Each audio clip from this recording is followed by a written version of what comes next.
Kawaii Cookingへようこそ。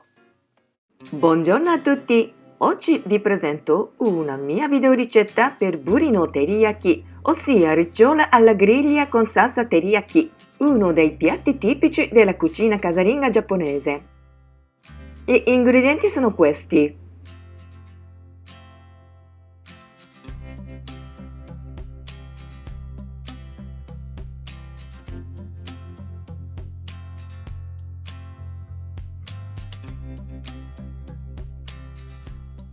cospargo le fette della ricciola con il sale su entrambi i lati e le massaggio delicatamente.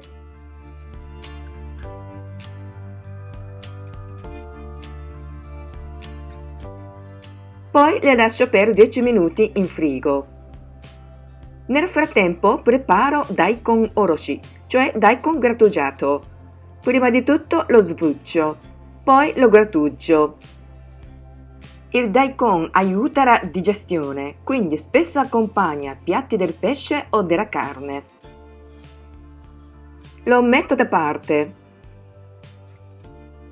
Trascorsi 10 minuti, elimino con della carta da cucina il liquido rilasciato dal pesce. Questo procedimento serve non solo a condire, ma anche a eliminare l'odore del pesce. Vado a cuocere tutte le fette. Scaldo una padella con un filo d'olio. Quando è ben calda dispongo tutte le fette in padella e cuocio da entrambi i lati.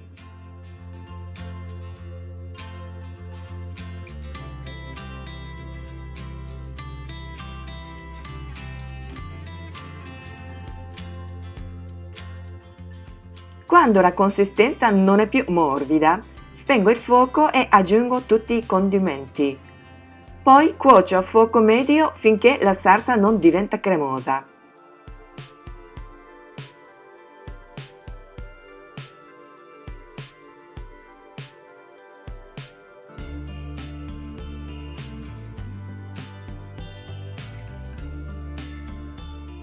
Le trasferisco in piatti e cospargo la salsa teriyaki.